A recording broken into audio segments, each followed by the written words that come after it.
장마 기간입니다. 장마가 맞죠? 장마 기간인데 지난주는 장마비가 내리지 않고 날씨가 더웠지만 역시 장마 기간이 맞고 예전과는 다른 장마 기간이지만 이번 주에도 장마비가 내릴 것으로 예보가 되고 있습니다. 이 장마와 관련된 재미있는 속담이 있습니다. 어떤 속담인가? 5, 6월 장마에 돌도 큰다. 무엇이 큰다고요? 돌이 큰다. 재미있는 표현 아닙니까? 모든 것이 다 큰다는 그러한 의미에서 5, 6월 장마에 돌도 큰다는 속담이 있습니다. 아마 이 장마 기간 여러분 날씨가 꿉꿉하고 습해서 굉장히 힘이 들 수 있지 않습니까? 처지기도 하고 하지만 여러분 이 장마 기간에 돌도 큰다는 말처럼 모든 작물들이 쑥쑥 크고 있고 우리가 좋은 열매로 맺을 수가 있는 것이죠. 우리 교회 두동 주말 농장에서 텃밭을 하시는 권사님께서 이 농사를 하면서 하나님의 섭리를 알게 된다고 하십니다. 여러분 이 밭작물은 물 주는 것이 굉장히 중요합니다. 물을 줘야만 작물들이 잘 자라게 되는데요. 그 권사님께서 이제 두동까지 왔다 갔다 하시면서 물을 주는데 사람이 몇 번 물을 주는 것보다 하나님께 주신 비를 한 번만 맞아도 작물들이 쑥쑥 자라는 것을 보게 되면서 정말 하나님의 섭리를 알게 된다는 것입니다. 그래서 농사는 누가 짓는다? 농사는 하늘이 짓는다. 농부가 물을 주고 애를 쓰지만 하나님께서 은혜를 주셔야만 농사를 지을 수가 있고 열매를 거둘 수가 있는 것이죠. 비단 농사만이 아니라 우리의 모든 삶, 우리 애쓰고 노력하지만 가장 중요한 것은 하나님께서 은혜를 주셔야만 우리 삶의 모든 것들을 감당할 수가 있습니다. 올 봄에 주말 농장에서 씨를 뿌렸습니다. 우리 청년들도 가서 열심히 이제 군대 시절의 추억을 되살리면서 대민 작업을 생각하면서 씨를 뿌리기도 하였고 유소년부 고사리 쏜 아이들이 씨를 뿌렸어요. 온 성도들이 마음을 합해서 두동 주말 농장에 작업을 하였습니다. 그래서 감자 씨를 뿌렸고 옥수수, 고구마 등등이 잘 자라고 있고 이제 장마가 그치고 나면 얼마나 크게 자랐을까 하는 기대하는 마음이 있습니다. 하지 감자란 말이 있는 것처럼 하지 즈음에 7월 달에 이제 주말 농장에서 햇 감자를 캐게 되었습니다.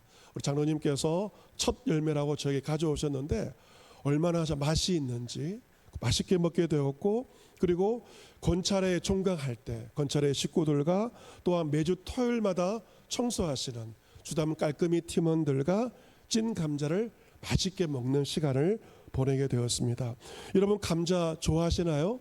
저는 개인적으로 감자를 좋아하는데요. 이 감자가 식량 작물로 유일하게 알칼리성을 가지고 있고요. 비타민 C가 사과의 3배 여러 영양소를 함유하고 있다고 합니다. 이 감자를 튀기지 않고 쪄먹을 때 가장 영양소 손실이 적다고 합니다. 올해는 우리나라에 감자가 들어온 지 200년이 되는 그러한 해인데 청나라부터 200년 전에 들어와서 지금까지 우리나라 땅에서 재배가 되고 있습니다. 여러분 맥주 감사주일 보리를 추수하고 감사함으로 예배드리는 것이 맥주 감사주일인데 이 감자는 우리의 선조들이 쌀이 떨어진 보릿고개를 지나갈 때 참으로 요긴하게 먹었던 구황작물이 바로 이 감자입니다. 아마 여러분 가운데 나이 드신 분들은 보리 싫어하는 분이 계실 거예요. 너무 보리에 질려서 어르신들 지금도 보리를 먹지 않지 않습니까? 하지만 그 보리가 있었기 때문에 생명을 유지했던 것처럼 이 감자는 쌀이 떨어진 보릿고개를 지나갈 때 양식으로 삼았던 고마운 구황작물입니다. 특히 강원도 같은 경우 더 논이 없지 않습니까? 화전으로 일군 그 밭에서 산간에서 잘 자라던 감자는 우리 선조들에게 배고프고 주린 시절을 견디게 해주는 고마운 먹거리였습니다. 오늘 성경 본문 역시 먹을 것이 참으로 귀하였던 그러한 시절을 배경으로 상황으로 하고 있는 말씀입니다. 예수님께서 갈릴리 호수에서 배를 타시고 한적한 곳으로 가십니다. 너무 사람들이 몰려왔기 때문에 예수님은 조용한 곳을 일부러 찾아 빈들로 가십니다. 그런데 그 광경을 보고 모든 고래에 있는 사람들이 도보로 예수님한테 나아갑니다. 예수님과 제자들보다 먼저 간 것이죠. 예수님은 배를 타고 가셨지만 사람들은 뛰고 걸어서 예수님께 모여들었습니다. 예수님께서 배를 이제 타고 이제 도착하셨을 때 자신에게 찾아온 큰 무리를 만나게 되십니다. 예수님은 그 무리를 보시면서 이 무리가 목자가 없는 양과 같다라고 여기십니다. 바른 정치 지도자, 바른 종교 지도자가 없었던 그 상황에서 목자가 없기에 유리방황하는 양과 같은 무리들을 보시면서 예수님은 불쌍히 여기십니다. 그리고 그들을 가르치십니다. 하나님 나라의 진리의 말씀을 가르치심으로써 그들의 허기진 영혼을 돌보아 주시고 채워 주십니다. 영혼이 배고픈 이들에게 귀한 영혼의 양식을 가득가득 먹여 주십니다. 하나님께서 에스겔 선지자를 통하여서 목자 없이 흩어진 양떼들에게 좋은 꼴을, 살찐 꼴을 먹이시겠다고 약속하셨는데 그 예언이 바로 예수님을 통해서 성취가 된 것입니다. 그렇게 말씀을 전하시다가 시간이 가게 되었고 날이 저물어 가게 됩니다. 예수님께 찾아온 그들의 영혼은 배가 불렀지만 그들의 육신은 배가 고프게 되었습니다. 여러분, 배가 고프면 어떤 시계가 울리게 되나요? 배가 고프면 배꼽 시계. 아마 그 사람들 가운데서 꼬르륵 꼬르륵 배꼽 시계가 사정없이 울리게 되었습니다. 지자들이 예수님께 이렇게 말합니다. 예수님, 이곳이 빈들입니다. 날도 저물어 갑니다. 이 사람들을 해산해서 저들이 자신들의 촌과 마을로 가서 무엇을 사 먹게 하십시오 라고 요청을 합니다. 하지만 예수님께서 무엇이라고 대답을 하시나요? 너희가 먹을 것을 주라 라고 말씀하십니다. 같이 보겠습니다. 너희가 먹을 것을 주라. 아멘. 이 말씀은 괜히 하시는 말씀이 아닙니다. 예수님은 제자들이 무리에게 먹을 것을 줄 수 있기 때문에 너희가 먹을 것을 저들에게 주라고 명령하십니다. 제자들이 그 말을 듣고 어떻게 반응합니까? 우리가 가서 200데나리온의 떡을 사다가 저들을 먹이리까? 라고 말합니다. 너희가 먹을 것을 주라 주님께서 명령하셨을 때 제자들은 계산기를 두드렸습니다. 계산하였습니다. 그때 빈들에 모인 남자의 수가 5,000명 가량이었고 여자와 아이들을 포함하면 10,000명이 넘는 수만 명의 사람들이었을 것입니다. 제자들이 얼추 계산만 하여도 200데나리온의 돈이 필요했는데 한 데나리온은 그 당시 노동자의 하루 삭시였습니다. 그래서 200데나리온은 당시 한 사람의 8개월치 품삯이라고 할 수가 있습니다. 오늘날 최저시급 200만 원 정도로 계산하면 약 1,600만 원 정도의 오늘날의 가치라고 말할 수가 있습니다. 제자들이 아마 맥시멈이 아니라 미니멈으로 계산했을 것입니다. 적게 해도 바로 1,600만 원이 계산이 나왔지만 그런데 제자들에게는 수중에 그러한 돈은 없었습니다. 그들은 계산을 해본 다음에 무리에게 먹을 것을 줄 수 없다는, 주님은 먹을 것을 주라고 하셨지만 제자들은 먹을 것을 줄 수 없다는 결론을 내렸습니다. 이유는 무엇일까요? 무엇이 없기 때문에? 돈이 없기 때문에 저들을 먹일 수 없다라고 제자들은 결론을 내린 것입니다. 제자들이 계산을 하였을 것이지만, 나름대로 계산을 하였을 것이지만 빼먹은 한 가지가 있습니다. 무엇입니까? 그들은 그들 앞에 계신 전능하신 예수 그리스도를 생각하지 못한 것입니다. 바다의 풍랑을 잠재우신 예수 그리스도, 악한 귀신을 내쫓으신 예수 그리스도, 모든 병을 고치시는 전능하신 주 예수 그리스도를 바라보지 못하고 고려하지 못하였습니다. 예수님을 생각하지 못하였습니다. 주님을 바라보지 못하고 나의 생각으로 계산하면서 이것은 안 돼, 저것도 안 돼 라고 말하였던 제자들의 모습은 이번 상반기를 살아갔던 저의 모습이고 또한 여러분의 모습이지 않습니까? 제자들의 말을 들은 예수님께서 이르십니다. 무엇을 말씀하십니까? 너에게 떡 몇 개나 있는지 가서 보라. 너에게 떡이 몇 개나 있는지 가서 무리한테 가서 보라고 명령하십니다.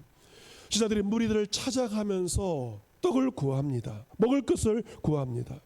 구해보니 떡 5개와 물고기 2마리가 있었습니다. 여러분, 그 베세다 빈들에 모인 사람들이 얼마나 가난했는지, 수천 명 수만 명의 무리 가운데서 먹을 것이라고는 한 아이가 가지고 온 보리떡 5개와 물고기 2마리가 전부였다는 것은, 이것은 그들이 상대적 가난이 아니라 절대적 가난 가운데 있었음을 말해줍니다.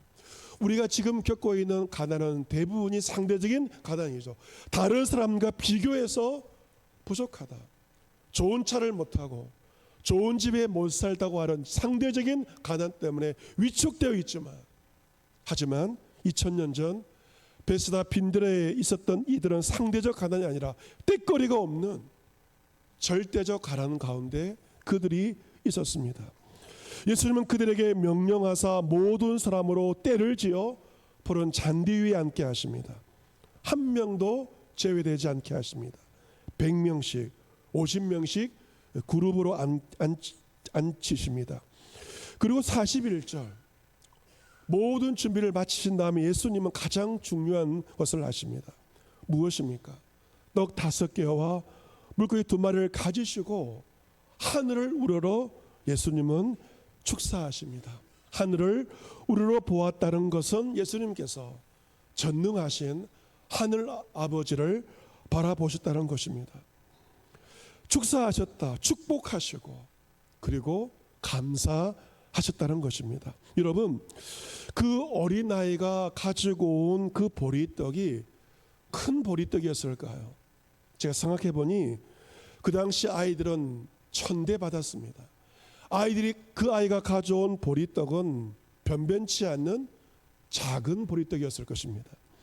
물고기도 어른들에는 큰 것, 좋은 것을 먹었지만 어린 아이에게는 갈릴리 호수에서 잡힌 어른들이 먹지 않는 변변치 않는 그러한 작고 보잘것없는 생선이었을 것입니다. 그 당시 아이들은 대접받는 것이 아니라, 지금처럼 대접받는 것이 아니라 무시받고 천대받는 형편이었습니다.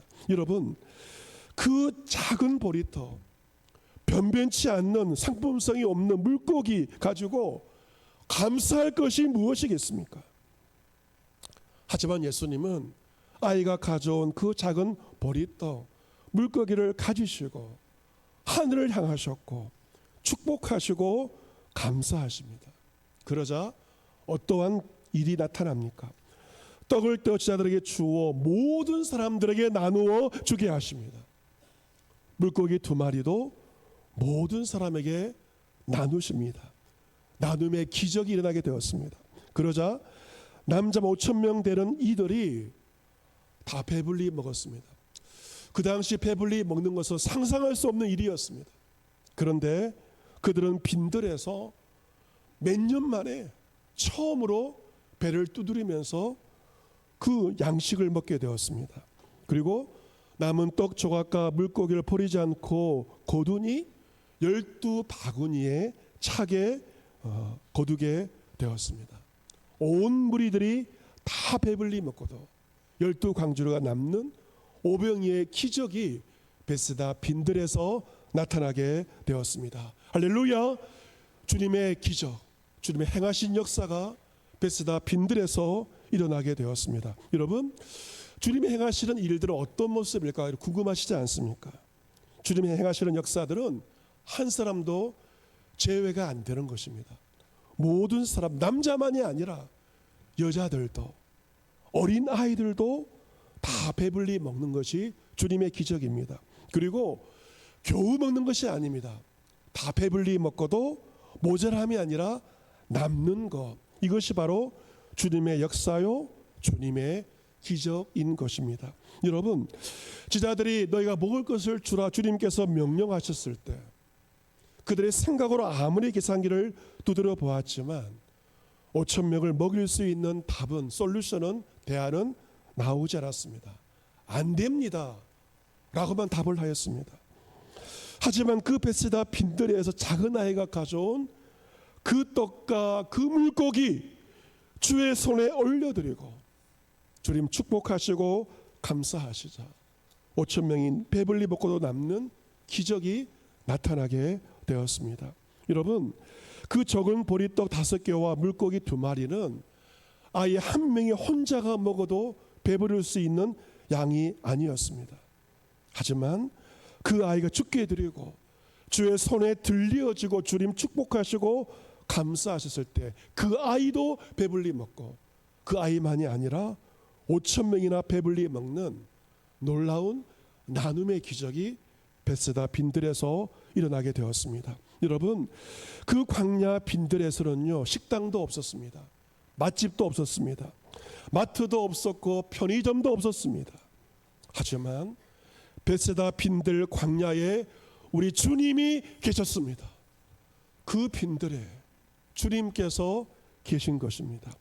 우리는 빈들에 있다 할지라도 우리와 함께 하시는 주님의 일하심을 통하여서 우리 삶의 모습이 빈들과 광야라 할지라도 기적을 체험하며 나만 먹는 것이 아니라 함께 배불리 먹고 남는 놀라운 기적을 주님을 통하여 경험하게 됩니다. 바라기를 오늘 맥주 감사주의를 통하여서 성도 여러분이 주님의 축복과 이 감사를 통하여 여러분의 가정과 여러분의 직장에도 이번 하반기 오병이의 기적이 나타나기를 주님의 이름으로 축복합니다.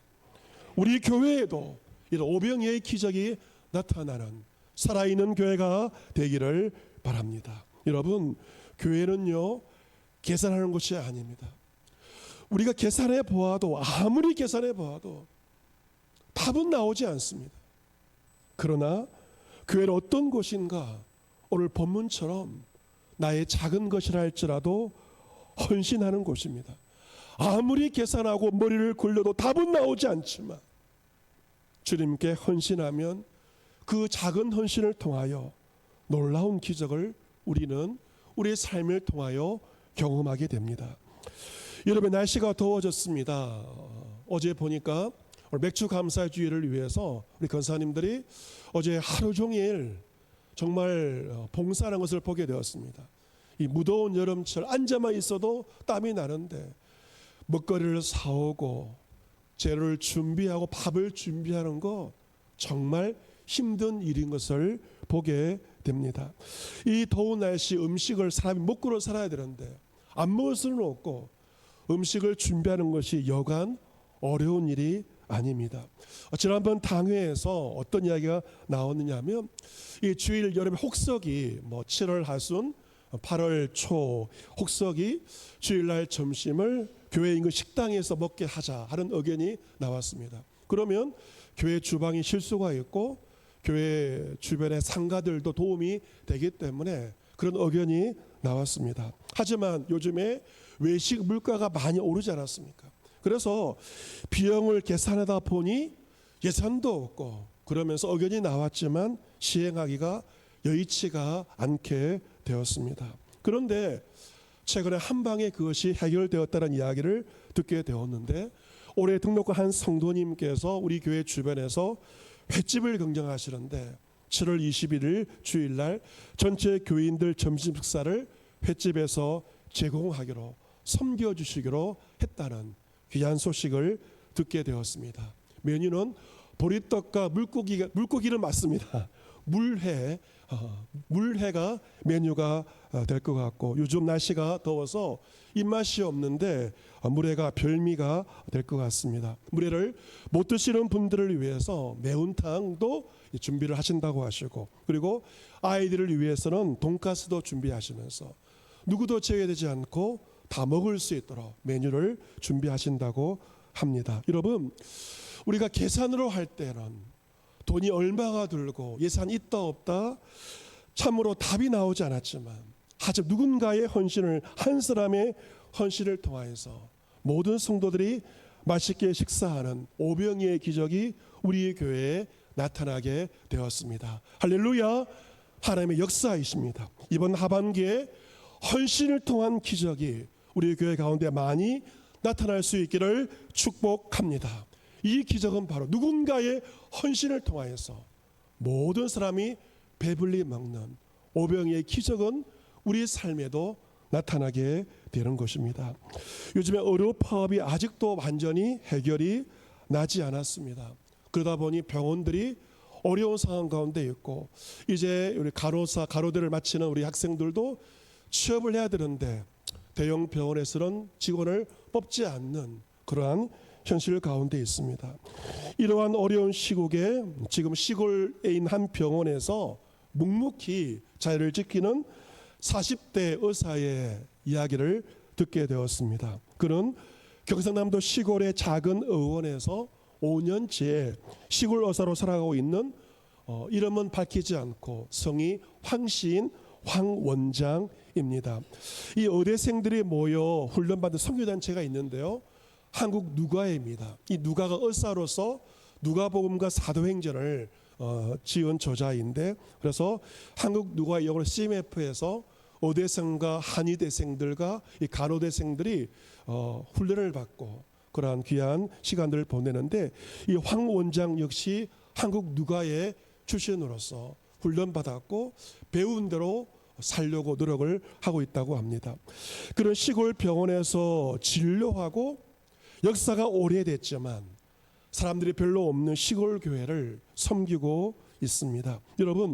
여러분이 잘 알고 있는 것처럼 의사들 왜 의사가 되려고 합니까? 옛날에 우리 학생들은 나름대로의 좋은 명분을 가지고 의사가 되려고 하였지만 요즘 아이들은 명분이 딱 한 가지입니다. 돈 많이 벌려고. 다른 것 없습니다. 환자를 생각하고 그런 것 전혀 없이 딱 한 가지 이유.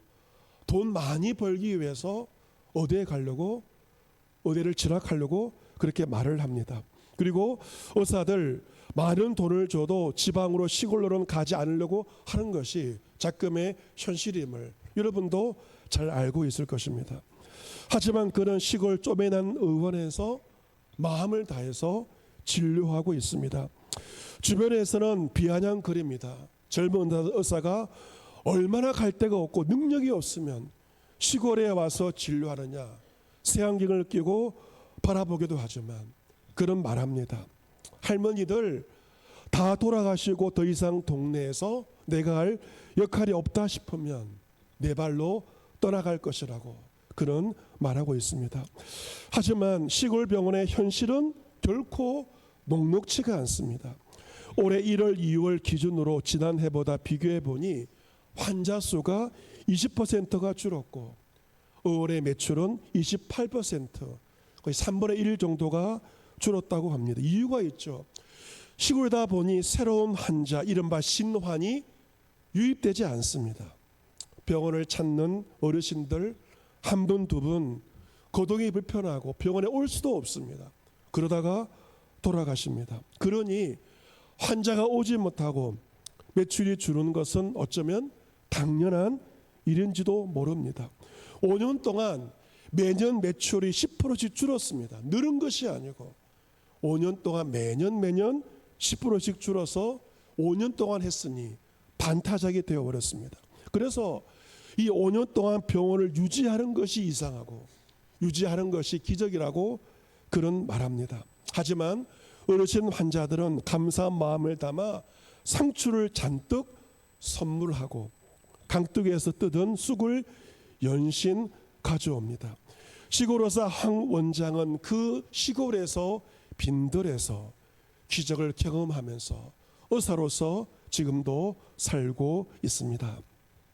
사랑하는 성도 여러분, 올 한 해를 우리가 보내고 하반기를 시작을 하게 됩니다. 여러분, 올 상반기 되돌아보면 어떻게 우리는 정리할 수 있을까요? 우리는 계산하며 살 수가 없습니다. 수입은 그대로나 아니면 수입은 줄어들고 물가는 올라가고 아무리 계산하고 전략한다 하더라도 우리는 살아갈 수가 없지 않습니까? 하지만 우리는 6개월 살아냈습니다. 살아온 것이 기적인 줄로 믿습니다. 주의 기적 가운데 살고 있는 것입니다. 하반기 우리 살림살이가 어떻게 될지 우리는 모릅니다. 살림살이가 좋아질 수도 있을 수 있고 아니면 더 나빠질 수도 있을 것입니다. 이런 하반기 더 나빠진다면 우리가 어떻게 빈들 같은 광야 같은 우리의 삶을 살 수 있을까? 여러분, 이 광야와 빈들은 아무것도 없습니다.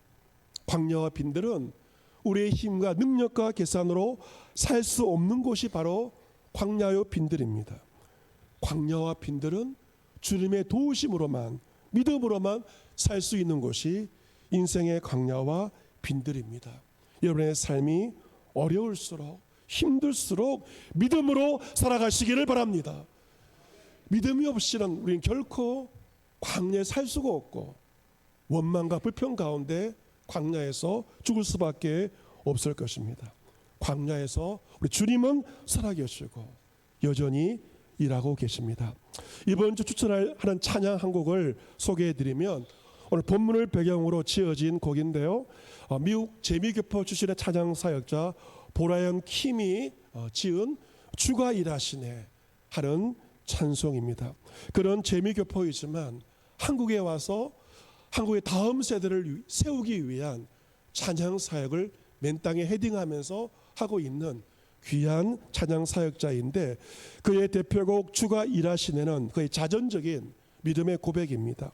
그 가사를 읽어드리면 날이 저물어 갈 때 빈들에서 걸을 때 그때가 하나님의 때 내 힘으로 안 될 때 빈손으로 걸을 때 내가 고백해 여호와 이래 우리 모인 이곳에 주님 함께 계시네 누리네 아버지 은혜 적은 떡과 물고기 내 모든 걸 드릴 때 모두 고백해 여호와 이래 후렴은 이러합니다. 주가 일하시네 주가 일하시네 주께 아끼지 않는 자에게 주가 일하시네 주가 일하시네 신뢰하며 걷는 자에게 주가 누구를 통하 일하시는가 주께 아끼지 않는 자에게 신뢰하며 걷는 자에게 주님은 지금도 일하고 계십니다. 2024년도 하반기 첫 주일입니다.